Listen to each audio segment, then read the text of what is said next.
Bismillahirrahmanirrahim. Assalamualaikum warahmatullahi wabarakatuh. Alhamdulillah, salatu wassalamu ala rasulillah wa ala alihi wa sahbihi wa man wala wa ba'd. Saudara-saudariku dimanapun Anda berada, sahabat-sahabat sekalian, saya berdoa, bermohon pada Allah Subhanahu wa Ta'ala, semoga kita senantiasa diberikan bimbingan oleh Allah, diberkahi, dirahmati, dan dijadikan hari-hari kita lebih baik daripada hari-hari sebelumnya, insya Allah. Semoga Ramadan kita saat ini tentunya mendapatkan berkah dari Allah, dan hal terbesar yang kita mohonkan, semoga dosa kita diampuni oleh Allah Subhanahu wa Ta'ala. Kita berjumpa kembali untuk berdiskusi, menjawab beberapa pertanyaan yang teman-teman ajukan. Di hadapan saya ini ada bagian dari kertas pertanyaan. Seperti kami sampaikan, ada sesi pertanyaan yang disampaikan lewat kertas ini yang di Majlis-Majlis Ta'lim. Ada juga yang via online yang masuk ke web Quantum Akhyar, dan juga mungkin ada yang teman-teman cantumkan di channel YouTube ya, yang di kolom komentar, ataupun beberapa yang mungkin nanti kita siapkan, teman-teman bisa bertanya dan di situ kita coba belajar bersama-sama. Ya, saya tidak bermaksud menggurui untuk menyampaikan jawaban, tapi hanya mengulang apa yang guru-guru kita pernah sampaikan. Baik, kali ini saya akan coba amati dulu barangkali beberapa bagian yang teman-teman sampaikan di YouTube ya, di channel kita ini. Kemudian kita coba lihat bila ada pertanyaan-pertanyaan atau mungkin masukan-masukan yang saya bisa koreksi, itu akan lebih baik untuk kemudian kita kaji di kesempatan kali ini. Ya, boleh pinjam Mas? Ya. Afwan. Bismillah, coba kita lihat ya. Bismillahirrahmanirrahim. Nah, saya mohon izin ya, saya urutkan dulu. Saya ambil video yang terakhir kemarin ya, yang di-upload. Coba kita lihat dulu. Baik, bismillah. Assalamualaikum Ustadz, nama Ana Fulan. Mohon izin saya samarkan namanya ya. Teman-teman sebenarnya bisa lihat juga di sini, tapi saya akan lebih elok kalau saya coba samarkan saja. Dari Kalimantan Selatan, saat ini sudah berusia 27 tahun, lagi proses hijrah dan ingin belajar agama. Adakah pesantren yang bisa menerima Ana mengingat usia Ana sudah tidak muda lagi? Baik, atau bisa bekerja tempat Ustadz Adi, terserah pekerjaan apa, yang penting bisa sambil menuntut ilmu dan punya lingkungan yang baik. Baik, saudaraku yang insya Allah Allah muliakan, saya sangat senang dengan pertanyaan ini. Ya, berbahagia bahwa ada kekuatan yang bisa Anda dapatkan, hidayah yang telah Allah tanamkan dalam diri Anda, kemudian untuk Anda mulai berubah. Itu anugerah Allah yang nggak semua orang bisa dapati itu. Ya, syukuri itu. Ya, Allah berfirman dalam Al-Quran surah ke-29 ayat ke-69. Ya, walladzina jahadu fina lanahdiyannahum subulana. Orang-orang yang mau berusaha merespon petunjuk dari kami. Jadi Allah sampaikan, saya berikan hidayah nih, saya beri petunjuk untuk berubah.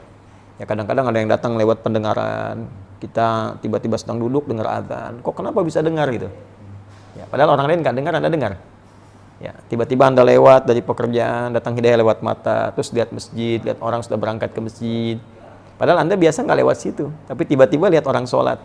Nah, selama ini mungkin pernah terlambat. Nah, itu hidayah. Kalau Anda mau respon itu, Anda mampir ke masjid atau Anda siap-siap untuk sholat, kata Allah, lanahdiyannahum subulana, kami akan tunjukkan jalan-jalan kebaikan yang lain. Ya, jalan untuk mendekat kepada Allah, jalan untuk rajin puasa, jalan untuk senang dengan Al-Quran, jalan mendapatkan rezeki yang halal, jalan mendapatkan rezeki yang cepat. Kalimatnya subul, jamak dari kata sabil. Jadi kalau satu Anda respon, maka yang lain kemudian Allah akan tunjukkan dengan cepat. Nah, ini saya lihat ini ada langkah awal yang Allah kemudian berikan di hati Anda. Anda tinggal meresponnya dengan maksimal dan bermohon kekuatan kepada Allah Subhanahu wa Ta'ala. Maka yang pertama mesti dilakukan adalah, yang pertama, syukuri apa yang telah Allah anugerahkan itu. Yang kedua, semangat dan jadikan ini sebagai prioritas untuk mengisi sisa kehidupan kita. Ya, harus lebih baik dari sebelumnya. Allah janjikan di Quran surah ke-4 An-Nisa ayat yang ke-100. Ya, wa may yuhajir fi sabilillah yajid fil ardi muraghaman katsiran wa sa'ah. Siapa yang mau berhijrah, ya, mau lebih baik lagi dari sebelum-sebelumnya, ingin dekat dengan Allah, maka Allah janjikan minimal dua hal kalau masih hidup di dunia. Ya, yang pertama muraghaman katsiran wa sa'ah. Muraghaman katsiran, kemudian dua sa'ah. Ya, saya mulai dari yang kedua dulu, sa'ah, kelapangan, ketenangan. Dia orang hijrah itu pertama dapat ketenangan dulu. Biasa nggak pernah ke Majlis Ta'lim, tiba-tiba datang, ya. Awalnya mungkin pembiasaan, adaptasi, itu biasa. Dari yang dengar dari luar, terus duduk paling belakang, ya, tiba-tiba tertarik pengen ke depan, lama-lama ketinggalan sekali, penasaran gitu. Ya, ada rasa gelisah di situ. Nah, terus setelah itu datanglah ketenangan dalam jiwa. Enak, ada perasaan yang nggak pernah didapatkan sebelumnya. pengen bangun tahajud, pengen puasa sunnah, itu sah namanya. Ya, kelapangan, keluasan. Ya, muraghaman katsiran, itu kelebihan-kelebihan yang banyak sekali. Ya, banyak sekali. Nanti ada, selain ketentraman tadi, mungkin tak terasa nanti ada rezeki yang dinikmati. Dulu kelihatannya banyak, tapi nggak ada yang manfaat tuh. Ya, atau sedikit manfaat lah ya, sedikit berkahnya. Nah, sekarang kelihatan sedikit, tapi manfaatnya kayak banyak gitu. Tenang dapatnya, enak, bisa menikmati, hidupnya nyaman, bisa istirahat, bisa macam-macam, itu muraghaman.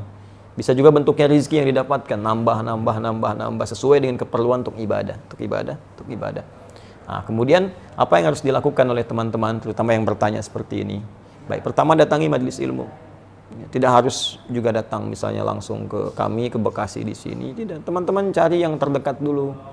Ya, yang mungkin bisa memberikan bimbingan lebih baik. Tadi saya lihat di Kalimantan. Ya, di Kalimantan ini Masya Allah, saya kira banyak guru-guru baik. Ada Kiai Haji Muhammad Bakhit, ya saya lihat baik, beliau Masya Allah.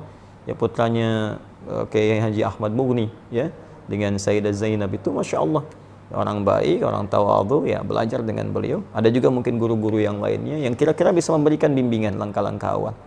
Setelah itu, ya coba kunjungi lagi majelis yang lain. Atau kalau punya perangkat seperti YouTube, bisa dibaca, dilihat, dipelajari. Ada rezeki datang kemari, boleh silakan, ya hadir majelis. Yang penting bagaimana caranya kita mengumpulkan perangkat-perangkat untuk berhijrah dengan baik, untuk mendekat kepada Allah Subhanahu wa taala. Ada berita gembira kata Allah. Teruskan ayat yang tadi, Quran surah 4 ayat ke-100. Wa may yakhruj min baitihi muhajiran ila Allah wa rasulih thumma yudrikul maut faqad waqa'a ajruhu 'ala Allah. Siapa yang kemudian berniat berikhtiar pengen berubah hijrah dan dia baru memulai ini, bahkan baru keluar rumah, tapi kemudian maut datang lebih cepat dari apa yang ia duga, sesuai ajal. Ya, ajalnya memang sudah wafat, seketika harus wafat. Ya, cuman dia nggak duga seketika akan wafat karena sifatnya gaib. Kata Allah, faqad waqa'a ajruhu 'ala Allah. Pahalanya udah dituliskan oleh Allah. Kalau tobat dia diampuni, dan langkah pertamanya melahirkan amalan untuk dia. Dia berpeluang mendapatkan kebaikan terbesar dari Allah Subhanahu wa taala, bahkan mungkin surga dengan izin Allah Subhanahu wa taala. Bukankah Anda pernah dengar ada seseorang yang pernah membunuh 100 orang? Kemudian setelah itu dia bertobat. Bagaimana cara tobatnya? Dia istighfar, pergi ke majelis ilmu, di tengah jalan dia wafat, walaupun belum sampai ke majelisnya. Dia wafat dalam keadaan tobat dan langkahnya dinilai sebagai langkah ibadah. Dakhalal jannah, surga jaminan baginya. Itulah yang melahirkan hadis Nabi di Ibnu Majah nomor hadis 233. Ya, kata Nabi dari riwayat sahabat Abu Darda radhiyallahu taala anhu, qala Rasulullah sallallahu alaihi wasallam, man salaka tariqan yaltamisu fihi ilma sahhalallahu lahu tariqan ilal jannah. Siapa yang menyiapkan dirinya, berusaha serius menempuh perjalanan ya untuk menuntut pengetahuan, tentunya yang mendekatkan diri kepada Allah, maka setiap langkahnya dihitung memudahkan dia ke surga, meringankan dia ke surga. Ya, wa innal malaikata la tadu ajnihataha ridan li talibil ilmi. Dan para malaikat membentangkan sayapnya memberikan ridha kepada penuntut ilmu. Ya, di antara ridhonya ya ampunan. Ya, permohonan ampun kepada Allah, permohonan ampun. Karena itu di akhir hadis disebutkan sebelum masuk kepada ulama pewaris para nabi, ya, mengampuni ya seluruh penduduk langit dan bumi. Kalau penuntut ilmu ini tahu, yaghfiru lahu man fis samawati wal ardi hatta al hitan allati fil bihar. Memohonkan ampunan kepada Allah. Ya Allah, ampuni si fulan penuntut ilmu ini. Sampai-sampai hiu-hiu yang ada di lautan kalau kita mengetahuinya. Ini perkara gaib yang kita imani. Ya, baru kemudian di ujungnya wa innal ulama warathatul anbiya wa innal anbiya la yurithuna dirhaman wala dinaran. Maka carilah para ulama-ulama yang baik di majelis-majelis ilmu itu karena mereka pewaris Nabi. Cari yang pewaris Nabi, bukan yang mohon maaf sekedar hadir, kadang-kadang terlalu banyak canda yang tidak memberikan manfaat atau yang lainnya, maka itu tidak memberikan nilai-nilai ketaatan kepada Allah yang maksimal. Sekira itu. Wallahu taala a'lam bissawab. Assalamualaikum warahmatullahi wabarakatuh.